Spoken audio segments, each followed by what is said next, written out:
กาสบายดีเด้อพ่อแม่พี่น้องซีฟังไทยฟังลาวและซีต่างประเทศเนาะยินดีต้อนรับเข้าสู่2ของติ้งคือเก่าทุกคนซึ่งในคณะที่ว่าประเทศลาวกับประเทศไทยเนาะเป็นมิตรเป็นเพื่อนโฮมมิตรเป็นไมตรีเป็นฮักเพลงเนาะความฮักเพลงสายเลือดแบบฮักเพลงน้องแบบเดียวกันเนาะทุกคนเนาะได้สร้างความมิตรภาพเสื่อมต่อโยงห้ากันเพื่อในการขนส่งสินค้าหรือไปมาห้ากันอย่างสะดวกสบายเนาะไปเยี่ยมไปยามฟังไทยเนาะฟังลาวพี่น้องฟังไทยไปยามพี่น้องฟังลาวพี่น้องฟังลาวไปยามพี่น้องฟังไทยนะทุกคนเนาะในขณะนี้แต่ว่าทางเขมรอิสาตาร้อนไปเลยนะทุกคนเนาะเพราะว่าเดี๋ยวนี้นะเนาะกำแพงที่ว่าเนาะทรายเดนทีอยากเป็นพี่น้องกันเหมือนเดิมเราอยากรักกันมากกว่าเดิมใครเป็นพี่น้องมึงเป็นเขมรยังไงก็ไว้ใจบ่ได้คือเขาเพราะฉะนั้นมึงกับกูตัดขาดกันเลยบ่ต้องร่วมสังฆกรรมกันจบกันแล้วมึงเขมรไว้ใจบ่ได้ไว้ใจบ่ได้ไว้ใจบ่ได้เขมรกับพี่น้องฟังไทยเขานะได้สร้างกำแพงเนาะกันเนาะทุกคนเนาะสร้างกำแพงกัน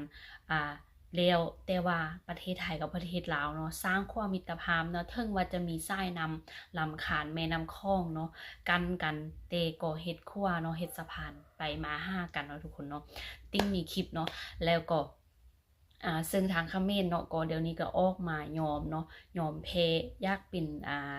พี่น้องความซาดยากเป็นผลไมตรีหักยากเป็นหักเพลงกันคือแต่เก่าแต่ล่างผ่านมาเนาะเดี๋ยว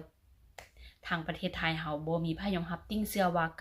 99% เนาะบ่มีไผที่อยากจะคืนดีหรือบ่มีไผที่อยากจะนับญาติหรือเป็นมิตรทางเขมรแน่นอนเนาะเพราะว่ามันทางเขมรนี่บ่ได้เฮ็ดสัตว์ซื่อเนาะเพราะว่าลิ้นอาวุธสงครามก่อนเนาะยิงทางฝั่งไทยก่อนนะทุกคนเนาะติ้งมีคลิปยืนยันมีหลายคลิปเลยที่จะให้ทุกคนได้เบิ่งในมื้อนี้นะทุกคนเนาะซึ่งเป็นคลิปที่ว่าชาวไทยเนาะอึดอันแทนคนไทยหลายๆคนเลยติ้งเชื่อว่าหลายๆคนเลยเนาะที่ว่ามีความคิดเห็นในคลิปนี้นะทุกคนเนาะมีความคิดเห็นคล้ายคือคลิปเอื้อยของผู้นี้เนาะที่ว่าเป็นคนไทยเพิ่นอึดอันในใจมาโดนนะเนาะเลือดใจที่ว่าทางเขมรเนาะยับยีเนาะมาใส่อยู่ในประเทศไทยก็เกือบกับว่าถึงประเทศเนาะมาทำมาหากินมาใส่เงินไทยมาใส่ภาษาไทยมาเรียนมาเข้าโรงหม้อทุกอย่างเนาะเข้ามาอยู่ในประเทศไทยหมดแต่ว่าประเทศเขมรเนาะคนเขมรนี่เนรคุณต่อประเทศไทยนี่หลายสมควรนะทุกคนเนาะเกือบว่าครึ่งประเทศเลยเนาะมันมีประเทศไหนบ้างที่มาอาศัยทำงานในประเทศคนอื่นแล้วเอาพระบรมฉายาลักษณ์ประเทศคนอื่นมาเผา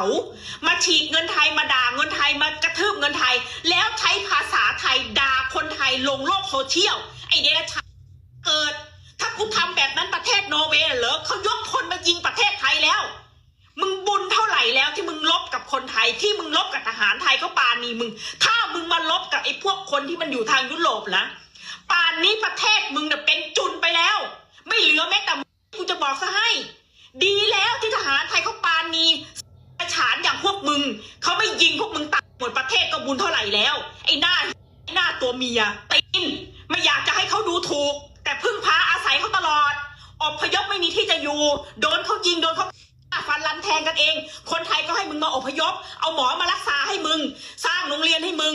มาเรียนหนังสือให้มึงกินให้มันอยู่ให้มึงเยี่ยมที่ประเทศไทยนี่ไอ้ส้นไอ้จนไอ้ขอทานไม่มีจะยังจะมายิงพยองจองหอง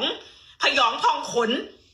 ไอ้พวกนี้นี่ไล่มันกลับไปให้หมดดีแล้วไม่ต้องให้มันไปอยู่เปลืองพื้นที่แผ่นดินไทยเนี่ยรวยซะเหลือเกินไม่อยากให้คนไทยดูถูกเหรอมึงมีเงินเท่าไหร่ล่ะมึงเอาเงินมาคืนกูสิไอ้ที่มึงกู้ประเทศไทยไปมึงเอามาคืนเลยมึงเอาเงินมาฟาดหัวกูเลยไอ้สันจนได้มีจะเป็นขอทานในครึ่งประเทศมึงจะเอาศักดิ์ศรีความเป็นคนมาจากไหนมึงน่ะขอทานรอบโลกไม่ได้ขอทานแต่เฉพาะประเทศไทยนะเขาสมเพศเวทนาประชาชนที่มีอยู่ไม่มีกินไม่มีแดกมึงจะไปเอาศักดิ์ศรีมาจากไหนฮะมึงจะไปเอาศักดิ์ศรีมาจากคนเนาะอันนี้เป็นคลิปจากใจที่ว่าชาวไทยเพิ่นอึดอันเนาะเลืออดเลือทนทุกคนเนาะเพราะว่ามันเกินอะไรเนาะทุกคนเนาะคือติ้งว่าอะไรเนาะมันเกินพดแล้วก็ บ่มีไผยอมหั่นน่ะติ้งคิดว่าเนาะเขมรเนี่ยบ่มีไผยอมเลยบ่โทษประธานประเทศบ่โทษนายกบ่โทษผู้นำประเทศตัวเองเลยว่ามันเกิดแบบนี้ขึ้นหั้นย้อนหยังหั้นน่ะโทษแต่ประเทศไทยเนาะอ้างประเทศไทยนี่เกลียดชังบ่ย่ำยีมาบุกลุกลามเนาะจิเอาประเทศตัวเองจิมาเอาประเทศเขมรประเทศไทยอยู่ในสมองเขาบ่ได้คิดแบบนั้นเนาะเขามีแต่เพียงว่าจะเอาชายแดนหรือว่าดินแดนที่เคยเป็นของเขาหั่นน่ะกลับคืนเนาะแล้วเดี๋ยวนี้ก็หยุดได้ทีหลายๆบอนแล้วนะเป็น3บอนแล้วเนาะแล้วบอยเขมรเพิ่นก็ยังยืนเนาะว่าทางเขมรเพิ่นหั้นยังมี4มือเนาะยังมีอาวุธที่ว่ายังเด่นอยู่เนาะแล้วก็ทางวุ้นเส้นก็คือกันบ่ยอมรับเนาะพวกที่ว่าทหารสันน้อยเพิ่นได้ไปสู้รบอยู่ชายแดนเนาะไปตุยหั่นน่ะเพิ่นอ้างว่าเป็นทางทหารทางฝั่งไทยเนาะบ่แม่นทหารทางเขมรแต่ว่าญาติพี่น้องทางเขมรหั่นน่ะผู้เป็นผัวหรือว่าเป็นพ่อของที่ผู้ประชาชนที่ว่าเสียไปหั่นน่ะเนาะเป็นลูกเป็นเต้าเป็นเมียยังออกมาตามหาเนาะมาขอมาเรียกร้องให้ไปนำกลับเอาร่างคืนมานะแต่ว่าวุ้นเส้นเนาะเพิ่นได้ประกาศแล้วบ่แม่นทางนั้นศพหันบ่แม่นทางล่างหั่นน่ะเนาะบ่แม่นทางเขมรว่าซั่นได้เพิ่นว่านะเป็นทางฝั่งไทยเนาะทุกคนเนาะแล้วถ้าว่าทุกคนมีความคิดเห็นใดก็เม่นอยู่ใต้คลิปติ๊งใดเนาะก็ก่อนหมดติ๊งก็ต้องขอบอกขอบใจเนาะหมดทุกคนเนาะที่ว่าเข้ามาติดตามมารับชมคลิปของติ๊งแล้วก็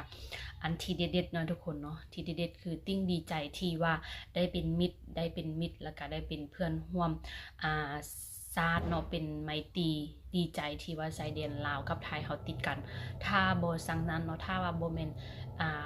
โชคดีแล้วเนาะที่ว่าติดชายแดนกับประเทศไทยเนาะเพราะว่าประเทศไทยเนี่ยช่วยเหลือประเทศลาวมาหลายสมควรเนาะบ่ว่าจะเป็นโรงหมอโรงบาลบ่ว่าจะเป็นโรงเรียนหรือว่าสร้างความมิตรภาพเข้ามาหาประเทศลาวเนาะเพื่อให้คนลาวนี่สะดวกในการไปมาหาสู่หั่นนะติ้งดีใจแฮงแล้วก็ประเทศไทยคนไทยเนาะเป็นมิตรต่อประเทศลาวแล้วก็ฮักเพลงพี่น้องสาวลาวเฮาหลายสมควรเนาะทุกคนเนาะช่วยเหลือกันมาตลอดเนาะติ้งดีใจแต่ว่าทางเขมรนี่ติ้งว่าสกหายแล้วเนาะที่ว่าเฮ็ดศึกสงครามกับประเทศไทยเนาะคือจะบ่มีโอกาสใดแบบประเทศลาวแน่นอนเนาะทุกคนเนาะติ้งเชื่อว่าแบบนั้นเนาะฮะคลิปนี้ติ้งก็ขอตัวลาไปก่อนเนาะไว้พบกันในคลิปหน้าเด้อครับสบายดี